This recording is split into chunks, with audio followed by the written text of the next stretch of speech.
Felicidades a la nueva reina que irá a Tailandia a representar a Cuba en el mismo. Por dentro, pero ella me ayudó muchísimo como sacar esa parte de mí. Y se notó en tu pasarela que fue. Hoy vas a escuchar algo que Prince Julio César jamás se había atrevido a decir en público. Porque detrás de su imagen elegante, su fama, sus coronas y sus amistades influyentes, hay un capítulo oscuro que muchos prefieren callar. Pero él no. Él va a hablar. En este vídeo, Prince Julio César rompe el silencio y suelta confesiones que van a incomodar a más de uno, lo que de verdad pasó entre él y Osmel Sousa, el zar de la belleza, y cómo estalló una guerra silenciosa que nadie quiso admitir hasta hoy. Lo que piensa realmente de Lina Loaces Estefan, lejos de cámaras, sin filtros, sin miedo. Y los episodios polémicos que durante años se han susurrado en pasillos, camerinos y fiestas privadas, pero que jamás habían salido a la luz. Porque en el mundo de la belleza y la televisión no todo brilla, hay egos, traiciones, secretos, manipulaciones, y hoy alguien por fin los va a contar, con nombre y apellido. Si creías que lo sabías todo, prepárate. Lo que va a decir Prince Julio César aquí, cambia completamente la historia. Mira, yo nunca pensé que iban a responderme. Yo mandé aquella solicitud para recuperar la franquicia de Miss Cuba casi como un acto de fe, porque me parecía absurdo, y lo sigo diciendo, que un venezolano terminara manejando un proyecto que pertenece a mi país y no a un cubano. Y cuando me contestaron, créeme, ni yo mismo lo podía creer. Y claro, ahí empezó el huracán. Porque a Osmel no le gustó ni un poquito. Él me llamó directamente, indignado, preguntando cómo era posible que ahora yo fuera quien moviera los hilos del Miss Cuba. Me dijo, textual, ¿cómo vas a permitir que le entreguen eso a un venezolano? Tú le vas a devolver a mi país lo que yo le di al tuyo. Y ahí fue cuando entendí que aquello no era simplemente una franquicia, y era una guerra territorial. Lo que nadie sabe es que ese conflicto nos dejó marcados a los dos. A mí me llovieron ataques, rumores, titulares, y sí, me trajo problemas. Pero también me abrió puertas que jamás imaginé. Te voy a ser sincero, hubo momentos donde incluso recibí depósitos que ni entendía, hablo de cifras millonarias, y todo el mundo especulando, que si Emilio Estefan, que si apoyo, que si intereses. Y como siempre, yo en el medio del fuego cruzado. Y ahora te voy a decir algo que va a incomodar. Cuando yo vi a Lina Loaces Estefan por primera vez en México, con Marianel, yo dije, aquí hay talento de verdad. Una muchacha seria, disciplinada, con una imagen poderosa. Pero cuando llegó al casting, se armó el festival de chismes, que si Osmel opinó una cosa, que si yo dije otra, que si ella no venía sola sino con una historia cargada. Pero a mí me gusta ser claro, no vine a tirarle flores a nadie, vine a decir la verdad. A mí no me intimida la polémica. Yo no estoy aquí para complacer a nadie. Estoy para dejar claro lo que pasó, que si el Miss Venezuela es mejor o peor sin Osmel.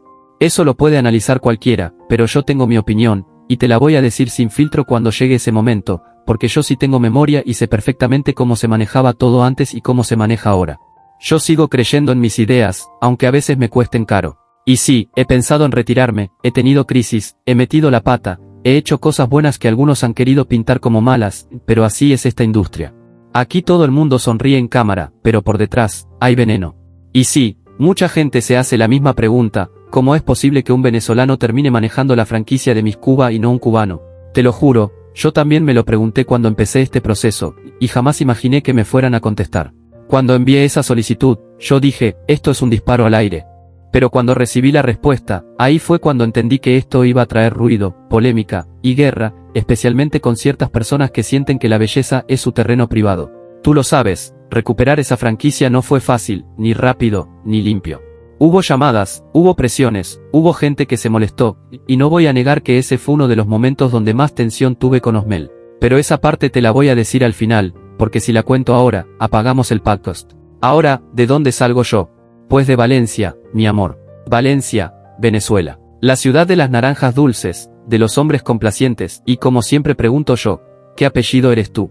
Eso es muy valenciano, la gente allá te mide por el apellido antes que por la sonrisa. Es aristocrática, es intensa, es exagerada, igualita a mí. Valencia fue mi escuela. Ahí crecí, ahí entendí que yo no iba a vivir una vida común, que no vine para ser discreto ni para quedarme callado. Desde niño ya sabía que mi personalidad no cabía en un salón pequeño, y mucho menos en un pueblo donde la gente se asusta de lo diferente, pero al mismo tiempo lo sigue con morbo. Y así fue como empecé a meterme en los concursos de belleza, no por ambición, sino porque yo sabía que ahí yo podía crear, transformar, dirigir, impactar, y porque, aunque muchos no lo digan, la belleza mueve más poder del que imaginan. Eso es lo que hoy la gente debe entender, si yo llevo las riendas del Miss Cuba no es por casualidad, ni por capricho, ni porque sí. Es porque tengo trayectoria, trabajo, visión, disciplina y porque, aunque a algunos les duela, sé mover piezas donde otros ni siquiera saben que hay un tablero. Mi historia no empezó en un escenario, ni en un concurso, ni en una cámara. Mi historia empezó en mi casa, con una mujer que parecía salida de una revista, mi mamá. Ella era mi brújula estética, mi primera maestra. Yo crecí viendo cómo se ponía un broche como si fuera un ritual, cómo caminaba en tacones como si desfilara en el Met Gala, cómo hablaba de las telas como si fueran seres vivos. Y yo era ese niño que se quedaba embobado escuchándola decir, esto se respeta, esto tiene lenguaje, esto cuenta una historia. Imagínate, un niño de 8 años entrando a un desfile de Oscar de la Renta en República Dominicana, ¿qué futuro podía tener? Era imposible que yo terminara haciendo otra cosa. Desde ahí entendí que la belleza no era superficial, era una disciplina, una cultura, un universo. Y sí, claro, como todo venezolano del gremio, el Miss Venezuela fue parte de mi educación emocional. Yo veía a esas mujeres en pantalla como quien ve a diosas bajando de un pedestal. Venezuela siempre tuvo esa magia, convertir a una muchacha común en un ícono nacional. Pero antes de ellas, mi referente fue mi mamá. Ella partió hace años, pero todavía puedo reconocer sus perfumes al instante. Yo huelo un Chalimar y es como si me hablaran desde otro plano. La gente cree que uno se construye en el concurso, pero no, uno llega al concurso ya marcado por la vida. Y mi vida nació de esas pequeñas cosas, las perlas de mi madre, los desfiles que ella me llevó a ver, los álbumes de reinas, los concursos del Chica 2001, en RCTV que llenaban la televisión venezolana de glamour real, no ese glamour inventado que vemos ahora. La primera vez que vi un Miss Venezuela en vivo, fue como ver un terremoto emocional. La música, la energía, los nervios, los gritos, el brillo, el caos, la perfección, yo sentí que ese escenario me hablaba. Que ahí había un lugar para mí. Esa primera vez que yo entré al poliedro todavía la tengo tatuada en la piel. Yo era apenas un muchacho, y todo aquello me parecía gigantesco, las luces, los aplausos, el sonido que te vibra en el pecho. Ese año ganó Alicia Machado, y yo no sé cómo explicarte lo que sentí, era como ver nacer una tormenta hermosa. Las gradas temblaban, la gente gritaba como si estuviera en un partido final, y yo ahí, paralizado, pensando, ¿qué clase de magia es esta? Ese Miss Venezuela me cambió la vida. Yo todavía puedo ver a Soraya Villarreal entrando con aquel vestido azul que parecía una pieza de museo, con un cetro incrustado en el diseño, y yo, que ni sabía su nombre, me quedé pensando, ¿quién es esta mujer? ¿Qué clase de criatura puede cargar ese nivel de realeza en el cuerpo? Mucho después supe quién era, porque ahora todo el país la reconoce. Pero en ese momento yo era solo un espectador lleno de hambre, de curiosidad, de fascinación. Y también recuerdo a Jacqueline Aguilera, que parecía una Barbie humana con aquel vestido fucsia que brillaba desde cualquier rincón del poliedro. Era imposible verla y no entender que allí había una reina. Ese fue el instante en que yo dije, yo quiero formar parte de este universo. Como sea. Ahí también conocí, a través de mi productor, no por mí, a Joaquín Rivera, ese cubano brillante que junto a Osmel creó un espectáculo que marcó generaciones. Venezuela vivía una bonanza que permitía shows que hoy serían impagables. Pero el que me dejó una huella emocional fue Gabriel Ramos, el asistente de Osmel.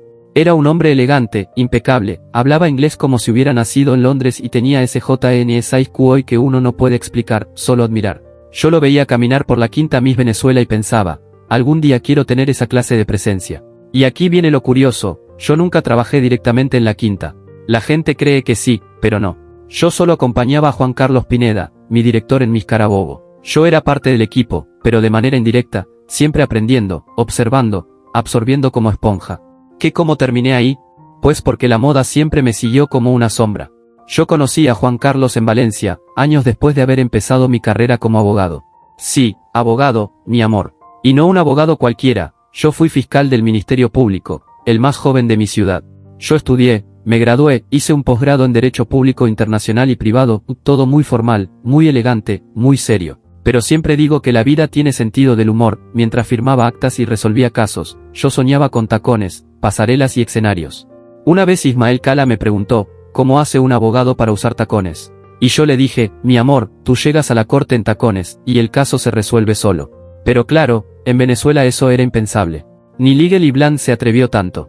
Yo siempre digo que la vida me dio dos caminos totalmente distintos y yo, en vez de escoger uno, me apropié de ambos. A mí ejercer leyes me encantaba. De verdad. Yo era de esos estudiantes raros que disfrutaban leer doctrina, memorizar códigos, escribir ensayos, y eso no lo digo para sonar intelectual, lo digo porque era mi realidad. Yo jamás fui bachiller en ciencias, tú sabes que en Venezuela eso es una especie de categoría social. No. Yo siempre fui bachiller en humanidades, porque yo nací para las palabras. Para los idiomas, para los discursos, para las historias que se cuentan desde una tribuna o desde un escenario. Y cuando le dije a mi mamá que quería estudiar Derecho, ella ni lo dudó. Me dijo, si eso te hace feliz, dale. Pero recuérdalo bien, si vas a ser quien eres, tienes que ser brillante. Porque un gay ignorante no lo respeta nadie. Entré a la universidad con un puntaje altísimo y me gradué sintiendo que el mundo cabía en mis manos. Y sí, hay gente que se ofende cuando digo estas cosas. Pero yo no puedo mentirte, en Latinoamérica, el éxito te lo exigen para respetarte. Así funciona nuestra cultura. Luego la gente se sorprende cuando yo soy tan directo, pero es que yo crecí escuchando verdades crudas. Ahora, ¿cómo salto de los códigos a las coronas? Ahí es donde empieza lo jugoso. Un día, Juan Carlos, que para mí siempre fue una figura paterna, estaba haciendo las fotos oficiales de Miss Carabobo rumbo al Miss Venezuela. Y yo, que solo había pasado a saludar, vi aquellas imágenes y pensé, Dios mío, esto no funciona. Hay algo aquí que desarmoniza todo. Era una mezcla de colores, poses forzadas, fondos terribles, un desastre estético. Y Juan Carlos, que era muy intuitivo, me miró y me dijo, a ver, tú que eres tan observador, ¿cómo lo harías tú? Y ahí salió mi otro yo. Ese yo que critica, que visualiza, que diseña, que transforma. Le dije, mira, esto necesita orden. Necesita elegancia.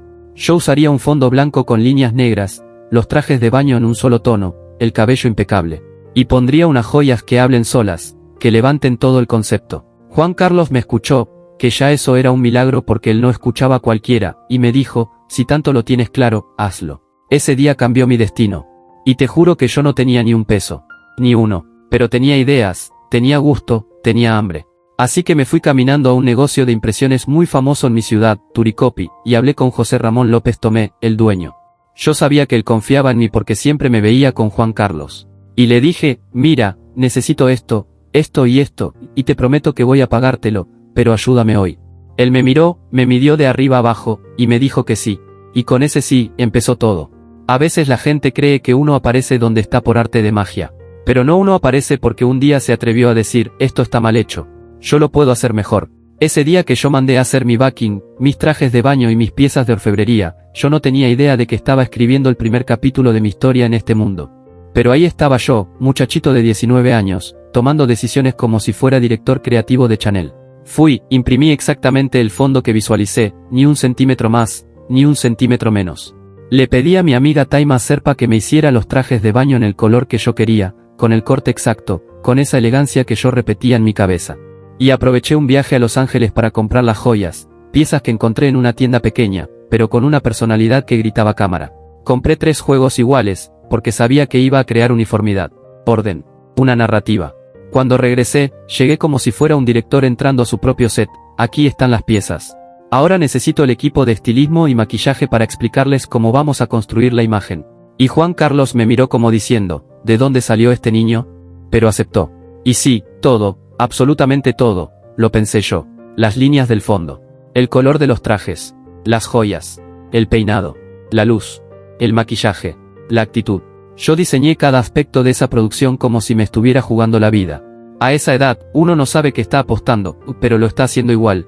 Para que entiendas el nivel de locura, yo estaba terminando Derecho.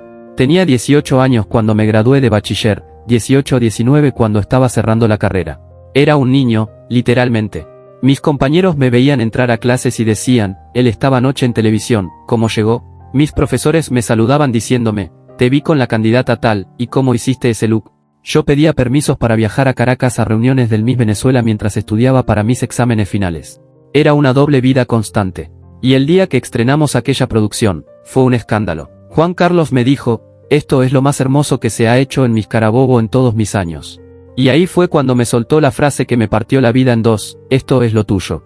A partir de ahora tú vas a asesorar todo, vestuarios, opening, gala, trajes de baño. Todo pasa por ti. Imagínate, yo, un muchachito, sentado tomando decisiones junto a mujeres con experiencia y gusto exquisito.